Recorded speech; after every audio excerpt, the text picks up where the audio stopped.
설교를 시작하면서 사진을 한 장 보도록 하겠습니다. 지금 보고 계신 사진은 모세가 죽은 느보산에 모세를 기념하여 세운 조형물입니다. 일명 모세의 지팡이라고 불립니다. 그런데 이 지팡이를 자세히 보면 뱀이 지팡이를 휘감아 올라가는 형상임을 알 수가 있습니다. 이스라엘 민족에게 있어서 뱀은 사탄을 대표하는 동물이고 악의 화신이요 부정한 짐승의 대명사입니다. 그런데 왜 이스라엘 백성이 가장 존경하는 인물인 모세를 상징하는 조형물에 하필이면 뱀을 형상화해 놓았을까요? 그 이유가 되는 것이 바로 오늘의 본문입니다. 오늘 본문 바로 앞에 있는 출애굽기 3장에서 하나님은 모세를 부르십니다. 그래서 이스라엘 장로를 모으고 하나님의 말씀을 전하고 이스라엘 민족을 출애굽시키라는 명령을 내리십니다. 이에 대한 모세의 대답이 바로 오늘 본문 1절입니다. 모세가 대답하여 이르되 그러나 그들이 나를 믿지 아니하며 내 말을 듣지 아니하고 이르기를 여호와께서 네게 나타나지 아니하셨다 하리이다. 모세는 이스라엘 사람들이 절대로 자기의 말을 듣지도 않고 믿지도 않을 것이다 라고 생각했습니다. 사실 모세가 미디안 땅으로 도망 오게 된 것도 이스라엘 백성이 모세의 진심을 알아주지 못하고 모세를 배척했기 때문입니다. 그런데 40년이나 지난 지금에 와서 지금 모세는 80이죠.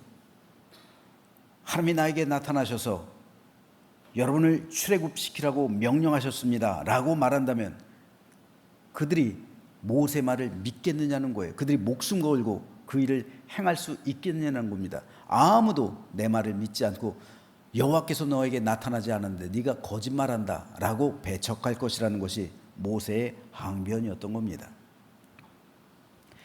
이에 하나님께서는 모세에게 두 가지 이적을 증거로서 증표로서 보여주시면서 그들에게 가서 이 증표를 보여주면 그들이 믿게 될 것이다 말씀하셨습니다. 사실 이적은 믿음이 연약한 사람을 위해 베풀어 주시는 하나님의 은혜입니다. 제가 여러분에게 묻겠습니다. 이적을 보고 믿는 게 믿음이 좋은 걸까요? 아니면 이적을 보지 못한 상태로 믿는 게 믿음이 좋은 걸까요? 이적을 보지 못하고서도 믿는 게 좋은 믿음이에요. 진정으로 좋은 믿음은 굳이 이적을 보지 않고서도 온전히 하나님을 신뢰하는 믿음입니다.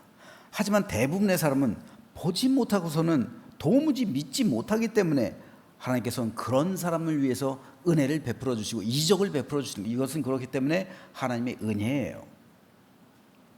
이스라엘 백성이 출애굽할 때 하나님께서 10가지 재앙의 기적을 보여주시죠. 그것도 사실은 애굽 사람을 위한 게 아니라 이스라엘 백성을 위했던 기적입니다. 이 10가지 재앙은요 그 자체로서 애굽 신들에 대한 심판이에요. 그 10가지 이적들은 다 애굽 사람들이 섬기던 신들입니다. 그 모든 신들을 하나님께서 하나하나 정복하시는 거예요. 꺾으시는 거예요. 그래서 진정한 신은 하나님밖에 없음을 먼저 이스라엘 백성들로 체험하게 했던 거예요. 그래서 10가지 재앙을 베풀어 주시죠. 그리고 출애굽하는 과정 가운데서도 수많은 이적을 보여주시죠. 그런데도 이스라엘 백성들은 하나님을 제대로 믿지 못해요. 이적을 바라볼 때는 하나님을 믿었지만 시간이 흐름에 따라 그 이적을 잊어버리는 거예요. 그래서 이적을 보지 못하는 그 믿음이 못하고서도 믿는 믿음이 진짜 좋은 믿음임을 하나님께서 말씀하시는 거예요. 예수님께서도 주님의 부활을 의심하던 도마를 향해서 너는 나를 본고로 믿느냐? 보지 못하고 믿는 자들은 복되도다 말씀하신 거예요. 여러분 하나님을 보고 나서 믿지 않는 사람이 어디 있겠어요? 하나님이 존재하실까? 하나님이 살아계실까? 진짜 예수님이 하나님일까? 성령께서 진짜 존재하실까? 이런 의심은 끊임없이 성도들에게도 들어요. 그래서 하나님을 보여주면 내가 믿을게 라고 하는 사람들이 세상 사람들에게도 있지만 성도들 가운데서도 있을 수 있어요. 그런데 여러분 생각해 보세요. 하나님을 보고 나서 믿지 않는 사람이 어디 있어요? 다 믿어요. 천국과 지옥이 있다는 사실 여러분 믿으십니까? 천국과 지옥이 있다는 사실 믿으세요? 여러분 이거 믿어야 돼요. 성도들 가운데서도 이것에 대한 확신이 없이 신앙생활 하시는 분들이 있어요. 그래서 죽어서 진짜 천국이 있을까? 진짜 지옥이 있을까? 이거 생각하지 않는 성도들이 의외로 많이 있어요. 근데 여러분 천국과 지옥을 본 후에 믿지 않을 사람이 어디 있어요? 다 믿어요. 문제는 지금이에요. 지금 이 세상 살아갈 때 하나님이 살아계실까? 하나님이 존재하실까? 천국과 지옥이 진짜 있을까? 이걸 지금은 안 보인단 말입니다. 보지 못하고 믿는 거예요, 지금 우리는. 그렇죠? 근데 예수님께서는 보지 못하고 믿는 자들은 복되다 말씀하시는 거예요. 왜 그렇습니까? 하나님을 언제 보게 돼요? 천국과 지옥이 있음을 언제 알게 돼요? 내가 죽고 난 다음엔 다 알아요. 세상 모든 사람이 죽고 난 다음엔 다 알아요. 그러나 그때는 이미 늦은 거예요. 이 세상에 있을 때 살아계신 예수 그리스도의 십자가 구속의 은총을 통해서 그 보혈로 씻김 받고 하나님의 자녀로 그 생명체 이름이 기록되지 않은 사람은 죽은 다음엔 지옥이란 말이에요. 죽은 이후에 하나님을 발견하고 하나님을 알고 천국과 지옥이 있음을 알았다 할지라도 그땐 늦은 거예요. 내 이름이 생명체에 기록되지 못했기 때문에요. 내 이름이 생명체에 기록되는 것은 이 땅 살아갈 때요. 하나님을 눈으로 확인하지 못할 때요. 천국과 지옥이 있음을 눈으로 확인하지 못한 지금이요. 그렇기 때문에 예수님께서 말씀하신 것처럼 너는 나를 본고로 믿느냐? 보지 못하고 믿는 자들은 복되도다. 우리는 보지 못하고 믿는 사람들이에요. 하나님이 내 눈에 보이지 않아요. 천국과 지옥 우린 몰라요. 우리가 확인하지 않았습니다. 하지만 우린 성경 기록된 말씀 그리고 하나님의 약속에 의해서 하나님을 믿고 있는 거예요. 그 하나님을 우리가 성령 하나님으로 체험하게 되는 거죠. 그러니까 체험이 중요한 거예요. 예수 그리스도의 십자가를 만나는 이 사건이 그러니까 중요한 거예요. 하나님의 은혜 가운데 거하는 이 믿음이 그러니까 중요한 거예요. 우린 믿음으로써 하나님께서 살아계시다는 사실을 믿는 거예요. 우린 믿음으로써 천국과 지옥이 있다는 사실을 알게 되는 거예요.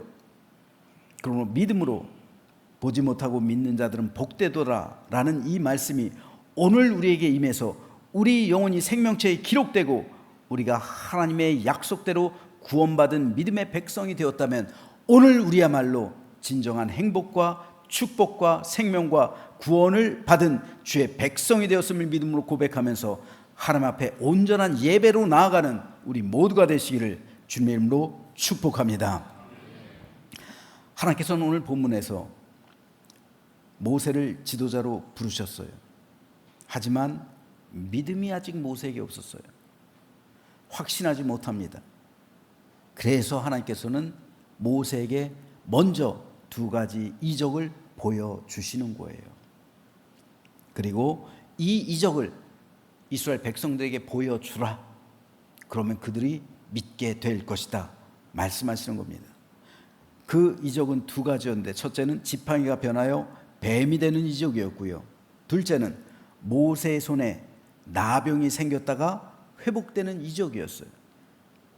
먼저 오늘 보면 2절에 보면 하나님께서 모세에게 내 손에 가지고 있는 것이 무엇이냐 물으시는 거예요. 이에 모세는 지팡이입니다 라고 대답합니다. 이 지팡이는 모세가 자신의 양떼를 칠 때 사용하던 흔하디 흔한 지팡이에요. 그런데 하나님은 모세에게 그 지팡이를 땅에 던지라 말씀하십니다. 이에 모세가 지팡이를 땅에 던졌을 때 그 지팡이가 살아 숨쉬는 뱀이 돼요. 그저 살아있는 형태를 가진 뱀이 아니라 모세를 공격할 듯이 사납게 다가오며 혀를 낼름거리는 뱀이 됩니다.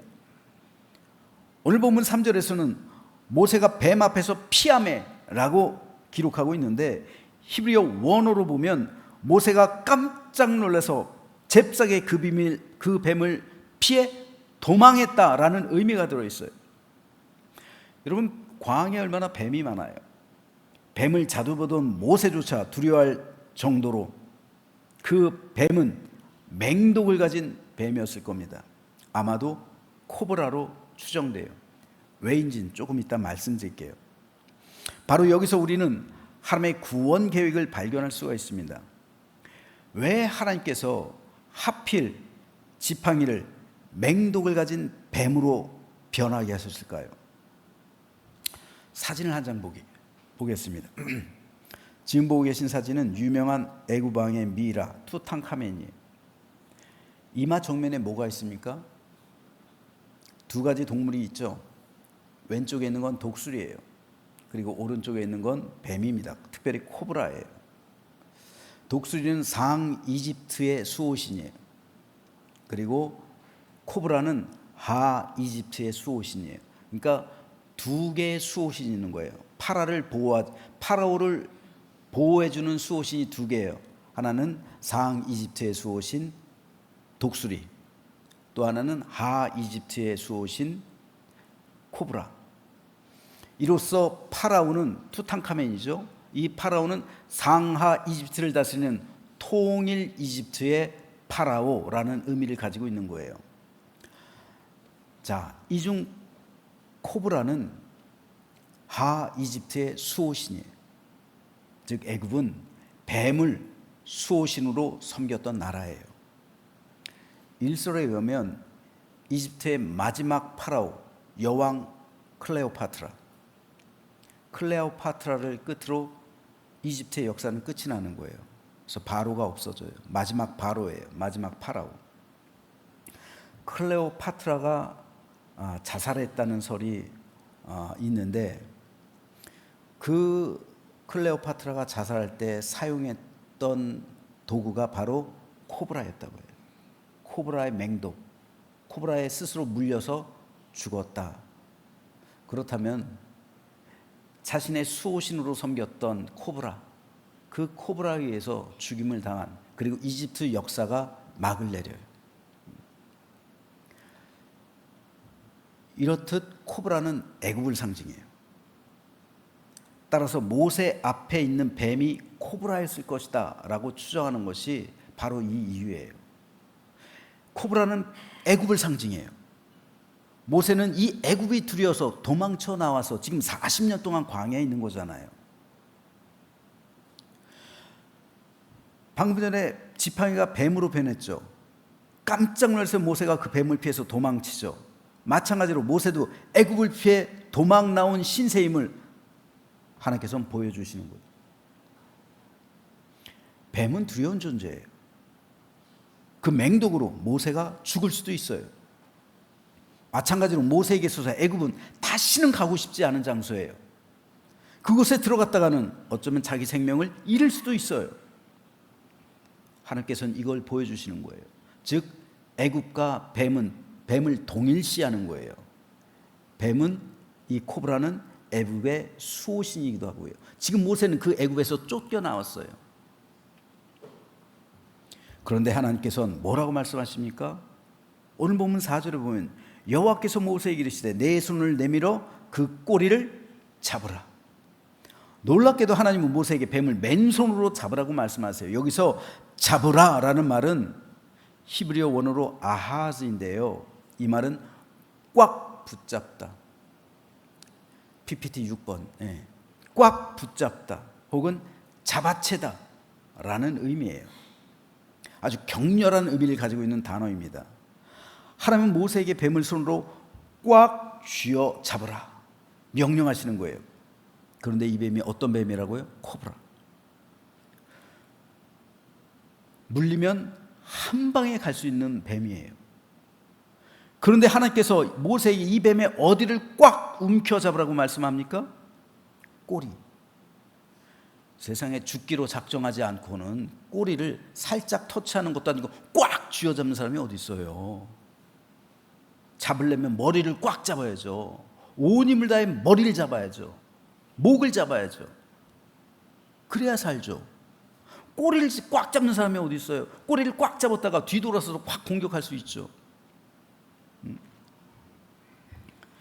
그렇다면 왜 하나님께서 모세에게 이런 말도 안 되는 명령을 내리셨을까요? 바로 여기에 중요한 이유가 있습니다. 하나님께서 모세에게 뱀의 꼬리를 움켜잡으라고 하신 것은 모세를 죽이려는 이유가 아니에요. 그것은 모세를 향한 시험이에요. 시험, 테스트입니다. 뱀은 애굽을 상징한다고 했습니다. 따라서 모세가 뱀을 잡는다는 것은 애굽을 움켜잡는 것을 상징하는 거예요. 다시 말해서 모세가 뱀을 움켜쥔다는 것은 곧 애굽의 운명을 움켜쥐는 것을 상징하는 행동입니다. 이것은 하나님께서 애굽을 쥐고 흔들 수 있는 권세와 능력을 모세에게 허락하신 것을 의미해요. 그러므로 하나님께서 뱀의 꼬리를 잡으라고 하신 것은 모세를 통해서 하나님의 능력과 권능으로 덧입게 해주심을, 그래서 모세에게 애굽의 운명을 좌우할 수 있는 힘과 능력을 주심을 상징하는 거예요. 그런데 꼬리를 잡으라는 거예요. 머리가 아니라. 너에게 권세와 능력을 줄 것인데 그 전에 시험을 하시는 거예요. 꼬리를 잡으라는 시험이에요. 이것은 오늘 살아가고 있는 우리에게도 아주 중요합니다. 하나님은 사람을 사용하시고 사람에게 권능을 주시기에 앞서서 반드시 먼저 그 사람의 믿음을 시험하세요. 하나님이 사용하시는 사람은 하나님의 명령에 절대적으로 순종할 줄 아는 사람이에요. 하나님의 뜻에 순종하지 못하고 하나님을 거스린다면 제 아무리 큰 능력을 가지고 똑똑하고 유능하다 할지라도 하나님은 그를 사용하지 않으십니다. 그래서 하나님은 하나님의 일을 행하기에 앞서서 반드시 시험하십니다. 대표적으로 아브라함이 그랬어요. 하나님은 아브라함을 믿음의 조상으로 삼길 원했습니다. 하지만 그 전에 먼저 믿음의 조상, 축복의 통로, 언약의 백성이 되기 위해서 먼저 시험을 했어요. 그 시험이 뭡니까? 독자 이삭을 번제로 드리라는 거예요. 창세기에 보면 이삭을 독자라고 표현하고 있어요. 독자를 하나님께 바치라는 거죠. 이건 말도 안 되는 거잖아요. 독자를 바치라는 것 말도 안 되죠. 그런데 이 말도 안 되는 이거를 하나님께서 행하셨잖아요. 예수님께서도 독생자, 예수님께서도 독자라는 거예요. 독자 예수 그리스도를 우리를 위해 바치신 거잖아요. 십자가에 죽게 하신 거잖아요. 하나님께서는 아브라함을 말렸어요. 이삭이 실제로 죽지는 않았단 말이에요. 하지만 예수님은 실제로 죽으셨단 말이에요. 아브라함의 이 사건은요, 예수님의 십자가 사건을 예표하는 거예요. 아브라함의 심정 어땠을까요? 이삭을 번제로 바치기 직전에 그 마음, 이 마음을 하나님께서는 아브라함이 알게 하길 바라셨던 거예요. 왜요? 그 마음이 바로 하나님의 마음이니까요. 그 마음이 하나님의 마음이에요. 너 독자를 바칠 수 있니? 아브라함이 하나님의 마음을 가진 거예요. 그때까지 얼마나 아브라함이 번민했을까요? 그때까지 아브라함의 마음이 얼마나 고통스러웠을까요? 근데 부활을 믿으면서 아브라함이 이삭을 잡으려고 했던 거예요. 하나님이 말립니다. 그런데 하나님께서는 실제로 그렇게 행하신 거예요. 그리고 예수님을 죽음에 이르게 했던 것이고, 예수님이 부르짖을 때도 외면하신 겁니다. 듣지 않으신 거예요. 그리고 결국 부활하신 거죠. 여러분, 진정한 은혜는요, 이 아브라함, 하나님의 마음, 즉 하나님의 마음을 품을 때 진정한 은혜가 임하는 거예요. 하나님의 마음, 그 십자가를 지고 가는 예수 그리스도, 그 죽으심을 바라보는 하나님의 그 마음, 아브라함이 이삭을 죽이려 할 때 가졌던 그 아버지로서의 마음, 그 고통의 마음, 그 슬픔의 마음, 그 마음 가운데 하나님의 마음이 임하는 것이고, 그 마음을 깨달을 때 비로소 하나님의 은혜가 임하는 거예요. 그래서 우리가 하나님의 은혜를 받았다라고 라는 것은 하나님의 마음에 동참했다는 거예요.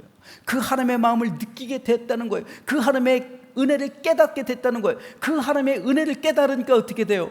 눈물이 나는 거예요. 회개가 나오는 거예요. 그러니까 하나님의 은혜를 알면요, 감격이 일어나는 거예요. 예수 그리스도의 십자가의 그 죽으심에 대해서 내가 뭔데 주님께서 나를 이렇게 위해서 죽으셨습니까? 십자가 앞에서 떨리는 거예요. 내 영혼이 감격하는 거예요.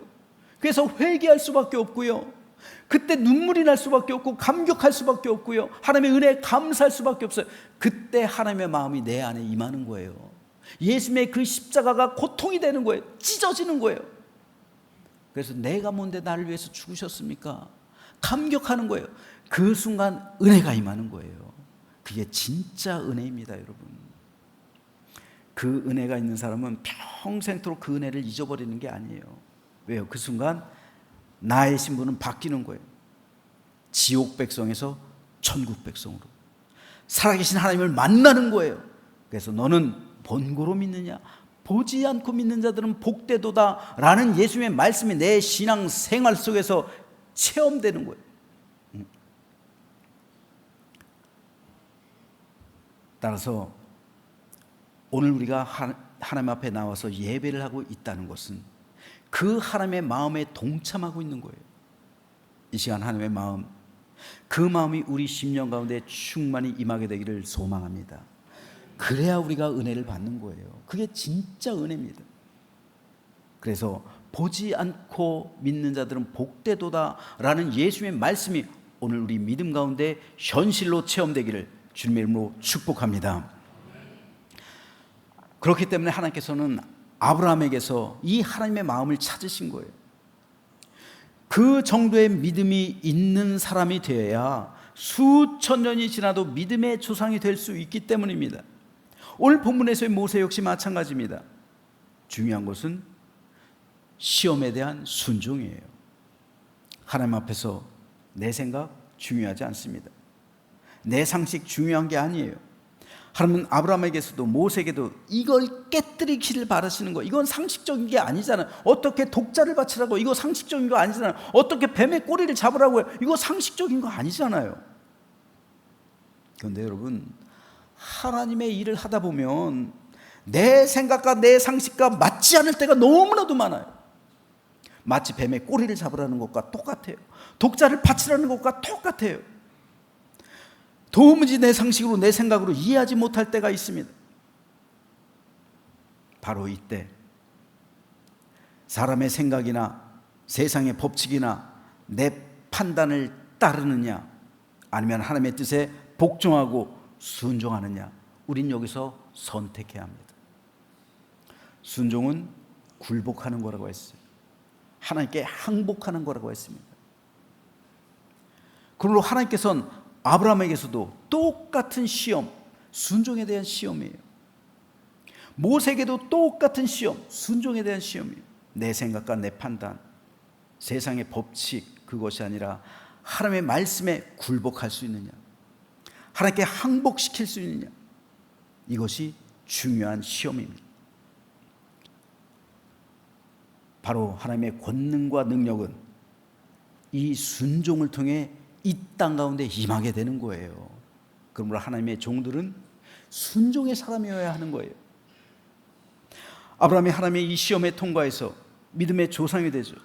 모세 역시 하나님의 이 시험을 통과해요. 그래서 이스라엘의 가장 위대한 지도자가 된 겁니다. 여호와께서 모세에게 이르시되 네 손을 내밀어 그 꼬리를 잡으라. 그가 손을 내밀어 그것을 잡으니 그의 손에서 지팡이가 된지라. 하나님께서 모세에게 뱀의 꼬리를 꽉 붙잡으라고 명령했을 때 모세는 하나님의 말씀에 순종해서 그 시험을 통과하죠. 그래서 그 즉시 뱀의 꼬리를 확 잡아버립니다. 그런데 꽉 잡는 순간 뱀에게 물릴 수도 있죠. 하지만 모세는 꽉 잡아요. 그때 놀라운 일이 벌어집니다. 모세가 물리지 않아요. 물리지 않고, 물린 게 아니라 어떻게 됩니까? 뱀이 지팡이로 해내요. 여러분, 여기서 놀라운 변환을 우리가 발견할 수가 있어요. 이 지팡이가 어떤 지팡이예요?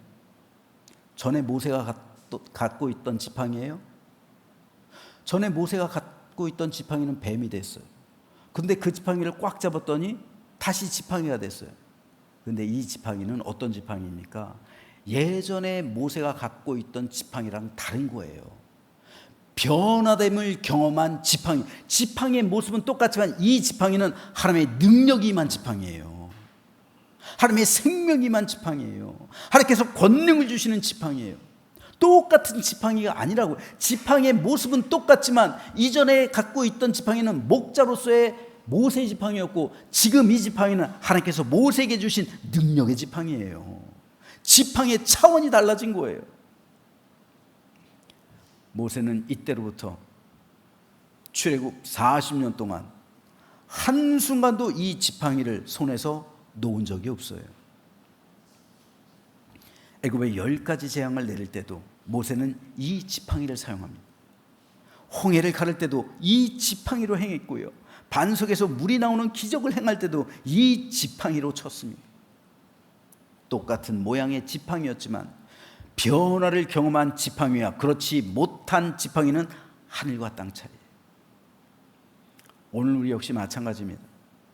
오늘 이 자리에 나와 있는 성도 가운데서도요, 하나님을 만나서 변화를 경험한 성도도 있고, 그렇지 않고 변화를 경험하지 못한 성도도 있을 수 있어요.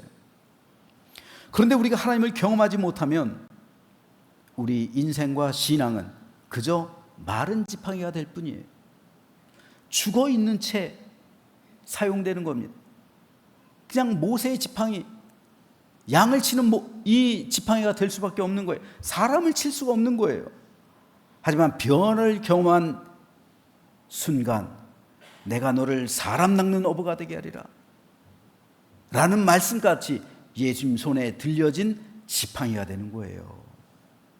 이 지팡이를 통해서 애굽에서 심판이 선포되어지고 10가지 재앙이 선포되고 홍해가 갈라지고 반석에서 물이 솟아나게 하는 그런 능력의 지팡이가 된 것처럼 오늘 우리 역시 하나님께 그렇게 사용될 수 있다는 말입니다.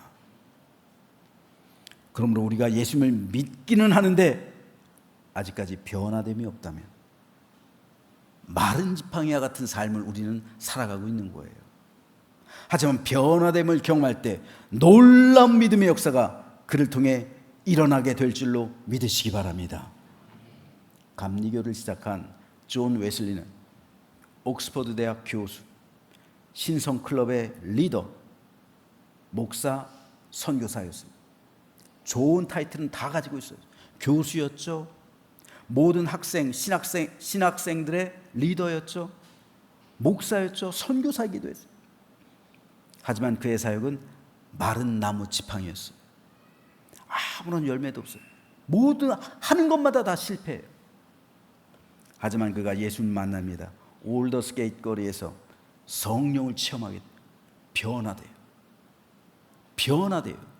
그의 신앙이 변화돼요. 성령 세례받고 성령으로 충만하고 십자에서 예수님 만나고 하나님을 만나게 되었을 때 변화돼요. 사도 바울이 에베소 교회 성도를 향해 묻죠. 너희가 믿을 때 성령을 받았느냐? 성령 받지 않고도 교회 다닐 수 있어요. 성령 받지 않고도 목회할 수 있어요. 성령 받지 않고도 봉사할 수 있어요. 하지만 성령 받지 않고서 하는 건 뭡니까? 다 인간적인 노력이. 왜요? 변화됨이 없잖아요. 변화됨이 없는 거예요. 그러니까 내가 교회에서 봉사하고 헌신한다 한들 그건 다 인간의 노력이에요. 인간의 수고예요. 하나님께서 하시는, 하나님과 함께하는 그러한 봉사와 수고와 섬김이 아니란 말이에요. 그러니까 여기 열매가 없는 거예요. 하지만 성령의 체험을 받고 너희가 믿을 때 성령을 받았냐? 이 성령을 받았다는 것은 바로 변화된 것을 의미하는 거예요. 왜요? 사도 바울이 볼 때 에베소 사람들은 변화된 게 없어. 변화되질 않았어. 그러니까 기도하는 걸 싫어해. 하나님의 말씀 보는 걸 싫어해. 이 변화됨이 없으면 기도하는 거 싫어하는 거예요. 변화된 사람만이 기도하는 시간이 즐거운 거예요. 변화된 사람만이 예배를 드리는 게 감사한 거예요. 변화된 사람만이 영성 생활을 할 수가 있는 거예요. 변화되지 않고는, 성령 세례받지 않고는, 성령 충만하지 않고는 이러한 능력이 나올 수가 없는 거예요. 변화되지 않은 사람에게 어떻게 성령의 능력이 나와요? 그래서 바울이 그렇게 물은 겁니다. 마찬가지예요. 웨슬리 또한 변화되지 않고서도 얼마든지 목사, 교수, 신학생의 리더, 선교사 될 수 있었어요. 하지만 그가 맺은 열매는 아무것도 없었어요. 그가 올더스테이트 거리에서 성령 체험하고 변화됨을 경험하게 됐을 때 그는 하나님의 손에 들려진 능력의 지팡이가 된 거예요. 오늘 역시 마찬가지입니다. 저 여러분 모두 하나님을 똑같이 믿는 것 같아요. 하지만 하나님을 만나서 변화된 믿음이 있고 그렇지 못한 믿음이 있습니다. 오늘 하나님이 모세에게 주신 지팡이는 변화됨을 경험한 능력의 지팡이였다는 사실, 오늘 우리가 깨달으시면서 오늘 저와 여러분 모두 성령 세례와 성령 충만으로 예수 그리스도의 십자가의 구속의 은총을 받으며 변화된 믿음을 가져서 하나님 손에 들려진 능력의 지팡이로 사용되기를 주님의 이름으로 축원합니다. 오늘 본문을 통해 하나님께서 모세에게 베풀어 주신 두 번째 이적은요, 모세 손에서 나병이 발현됐다가 다시 회복되어지는 이적이었어요. 왜 하나님께서는 이 이적을 보여주셨을까요? 그것은 이스라엘 민족을 내가 회복시켜주겠다라는 것을 상징하는 거예요. 지금 이스라엘은 마치 나병 환자처럼 절망적인 상황 속에 있었어요. 여러분, 나병 환자는요, 모든 것을 포기한 사람들이에요. 제가 대학생 때 목포에 있는 애양원에 갔던 적이 있어요. 나병 환자들. 그러니까 나병 환자 중에서 음성은 이 목포에 있는 애양원에 있고요. 그리고 양성 환자들은 소록도에 가는 거예요. 양성 환자는 전염성이 있어요. 그래서 전염시킬 수 있는 병, 여기는 소록도에 가고요. 그리고 전염시킬 수, 음성 환자들은 애양원에 모여요. 남에게 감염시키지 않는. 그 가운데 어떤 장로님의 간증이 잊혀지질 않아요. 지금부터 30년이 지났는데 아마 지금은 돌아가셨겠죠. 그때도 연세가 꽤 많으셨는데 그분이 예전에 서울대학교 법대 입학하셨대요. 그래서 사법고시 패스해서 검사 임용을 앞두고 있었대요. 근데 검사 임용을 앞두고 있는데 어느 날 몸이 좀 이상해가지고 병원에 갔더니 나병의 진단을 받은 거예요. 얼마나 기가 막힙니까? 세상에 이제 모든 것을 이루었다. 그리고 그 꿈을 막 펼쳐나가려 하는 그때 검사가 되면 얼마나 이제 탄탄대로잖아요. 근데 그래서 이제 애양원으로 온 거예요. 모든 것을 다 잃어버렸어. 소망이 없어. 근데 이 장로님의 간증이 아직까지도 되게 기억에 남아요. 저는 나병에 걸린 게 얼마나 감사한지 몰라요. 축복이라는 거예요. 이 사건 축복이라는. 그때 자기가 하나님을 안 믿었대요. 내가 만약 검사가 됐는데 하나님을 안 믿고 있다면 정치권으로 이렇게 왔다 갔다 했겠죠. 자기는 그래서 불신자로 죽게 되었을 거라는 거예요. 그럼 자기는 지옥 갔을 거라는 거예요. 그런데 내가 나병에 걸려서 이곳에서 하나님을 만났다는 거예요. 그러니까 이 나병이야말로 축복이라는 거예요. 그 장로님은 영혼이 회복된 거예요. 하나님 나라가 회복된 거예요. 천국을 회복한 거예요. 보지 못하고 믿는 자들은 복되도다. 복이 있는 거예요. 진정한 회복은 저와 여러분의 영혼의 회복인 줄 믿습니다. 이 세상 어떤 축복도 이 회복의 축복만큼 중요한 축복이 없는 거예요. 이스라엘 백성들은 병들어 죽어가는 나병 환자 같아요. 그런데 하나님께서는 이 나병을 낫게 하시는 치유의 기적을 보여주십니다.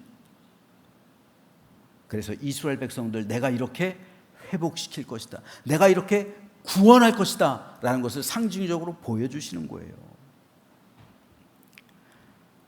여러분, 하나님의 백성과 하나님의 백성이 아닌 사람과의 근본적인 차이가 있습니다. 바로 회복이에요. 하나님의 백성은 그 영혼이 영원히 회복된 사람이죠. 이것이 가장 큰 차이예요. 그리고 이 세상 살아갈 때도 이 회복의 은총을 간구하고 있어요. 하나님의 백성들은 이 땅 살아갈 때 하나님의 백성들 마찬가지예요. 교통사고 나지 않는 거 아니에요. 여러 가지 어려움 우리 삶 가운데 있을 수 있어요. 고난 똑같아요. 질병도 똑같아요. 왜요? 하나님께서는 공평해요.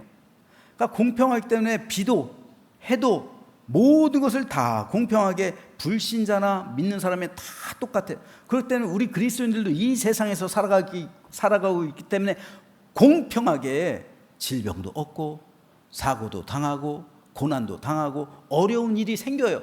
이건 공평한 거예요. 하지만 세상 사람과 우리 성도와의 차이가 뭡니까? 그 안에서 소망을 찾는 거예요. 우리나라 자살률 세계 1위예요.